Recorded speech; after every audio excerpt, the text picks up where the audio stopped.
Hello everyone, welcome to Chanakya's banking channel. आज हम जो डिस्कस करने वाले हैं वो एसबीआई क्लर्क और पीओ के बारे में।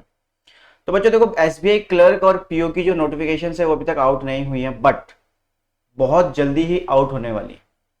और जो एक्सपेक्टेड वैकेंसीज है अराउंड अराउंड अगर पीओ की बात करें तो अराउंड 1600 टू 2000 वैकेंसीज आने वाली हैं।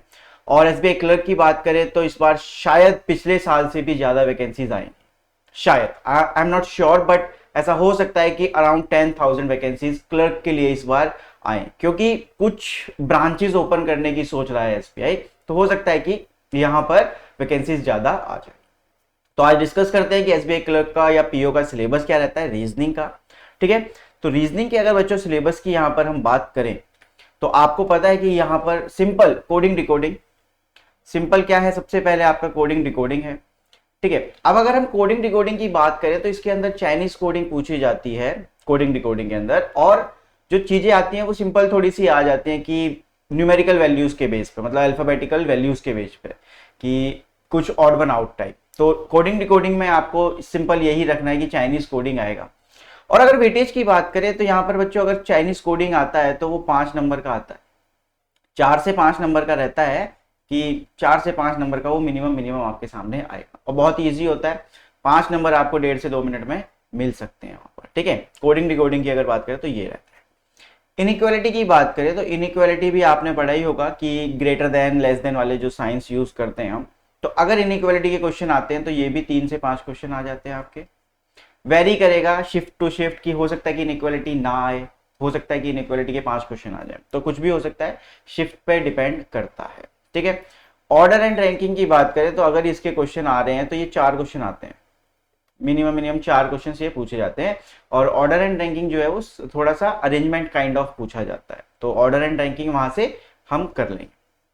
ठीक है, अब सिलॉक्स की बात की जाए तो सिलॉक्स के कभी 3 क्वेश्चन आ रहे हैं, कभी 4 आ रहे हैं, कभी 5 आ रहे हैं, तो इसमें कोई पता नहीं है, वेरी करता है हमेशा कि कैसी शिफ्ट है, किस शिफ्ट में पेपर है, तो वो डिपेंड कर रहा है। तो एक चीज जो डिपेंड कर रही है वो है शिफ्ट।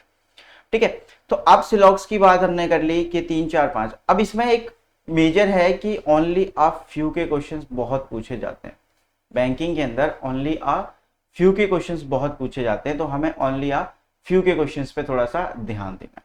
ठीक है, अब बात करते हैं सीरीज की। अब सीरीज में क्या है, अल्फाबेटिकल सीरीज है। यहां पर अल्फाबेटिकल सीरीज रहेगी, या आप अल्फा न्यूमरिक भी बोल सकते हो। अल्फा न्यूमरिक सीरीज भी आप बोल सकते हो। जैसे आपको पूरी एक सीरीज दे दी गई है लेटर्स नंबर्स एंड सिंबल्स की, उसके बेस पे आपसे क्वेश्चंस पूछे जा रहे हैं, तो वो जो सीरीज होती है उसको हम सीरीज में अल्फाबेटिकल सीरीज या अल्फा न्यूमरिक सीरीज आप उसको बोल सकते हो। या फिर सीरीज के अंदर ही एक क्वेश्चन होता है कि नंबर ऑफ पेयर्स कितने होंगे, वो फाइंड आउट करना है। या फिर एक मीनिंगफुल वर्ड बनवाने की कोशिश करते हैं कि एक लेटर हमें दिया है, एक वर्ड हमें दिया हुआ है, उसका first letter fourth fifth and eighth letter को निकाल के एक मीनिंगफुल वर्ड बनाना है, तो कौन सा बनेगा, तो वो भी सीरीज के अंदर ही एक तरीके से आप डाल सकते हैं। ठीक है, चलिए अब डिस्टेंस एंड डायरेक्शन की बात करते हैं। डायरेक्शन लिखा है बट इसको हम डिस्टेंस एंड डायरेक्शन बोलते हैं, और इसके भी 3 से 5 क्वेश्चन आते हैं आप। देखो 3 से 5 इसलिए कह रहा हूं क्योंकि वेरी करते रहते हैं हर शिफ्ट के अकॉर्डिंग, और जरूरी नहीं है कि हर शिफ्ट में सारे चैप्टर्स आएंगे। तो कुछ जैसे सपोज करो आप डायरेक्शन आ गया तो उसमें ब्लड नहीं आया, किसी में ब्लड आ गया किसी में डायरेक्शन नहीं आया, किसी में इनइक्वालिटी आ गई लॉग्स नहीं आया, तो कुछ ऐसे होता है। ब्लड के क्वेश्चंस की बात करें तो आजकल सिर्फ 3 ही क्वेश्चंस देखे जा रहे हैं मेजरली, कि एक डाला और 3 क्वेश्चन। डायरेक्शन की भी बात करें तो मेजरली 3 ही रहते हैं, 5 भी रेयरली हो रहे हैं, तो 3 ही क्वेश्चन होते हैं मेजर।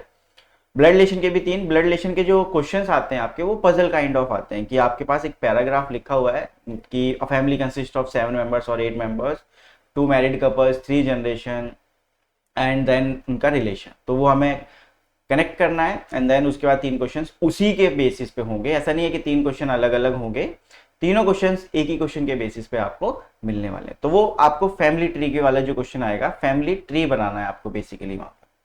ठीक है, तो फैमिली ट्री बनाना भी सीखेंगे। ठीक है, और सिटिंग अरेंजमेंट एंड पजल। अब अगर बच्चों एस्पायरेंट्स हम इसकी बात करें कि सिटिंग अरेंजमेंट एंड पजल, तो देखो सबसे मेजर रोल प्ले करने वाला यही है कि 15 से 20 क्वेश्चन, 15 से 20 क्वेश्चन आपके सिटिंग एंड पजल के बेसिस पर आने वाले हैं।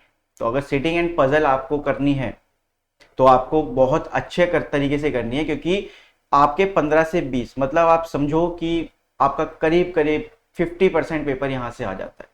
50% रीजनिंग का पोर्शन, 50% सेक्शन आपको यहीं से मिल रहा है। तो इसका मतलब आपको पजल और सिटिंग पे बहुत फोकस करना पड़ेगा। ठीक है।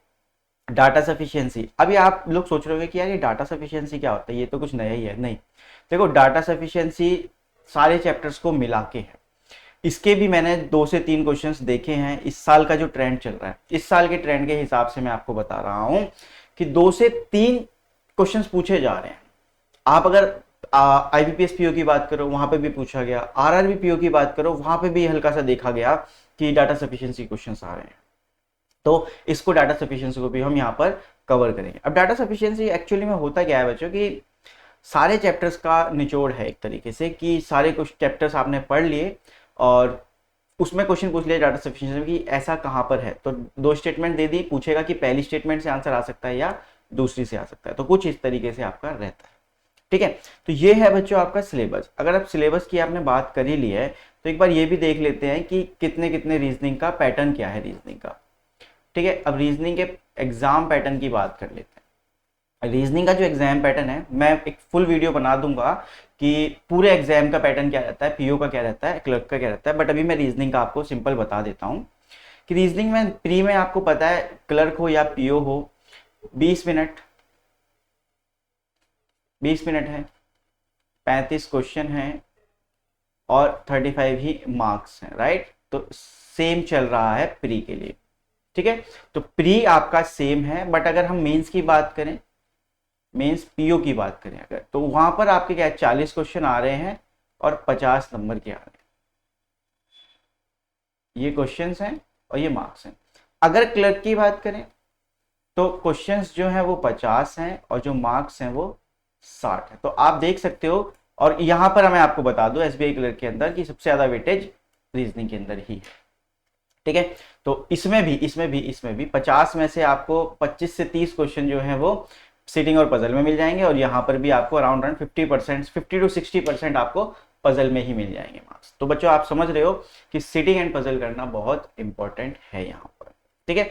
तो ये था हमारा सिलेबस बच्चों, और इसके अंदर ही बहुत सारी चीजें हैं। तो वो सब एक वन बाय वन करके हम डिस्कस करेंगे, अच्छे से क्वेश्चंस को करेंगे। और ये भी देखेंगे कि प्रीवियस ईयर में या फिर मेमोरी बेस्ड जो हमारे पास पेपर होते हैं उसमें क्या क्या क्वेश्चंस आए थे। तो मेमोरी बेस्ड क्वेश्चंस भी करेंगे और कुछ डिफिकल्ट लेवल के क्वेश्चंस भी करेंगे, मतलब हायर लेवल के। ठीक है बच्चों।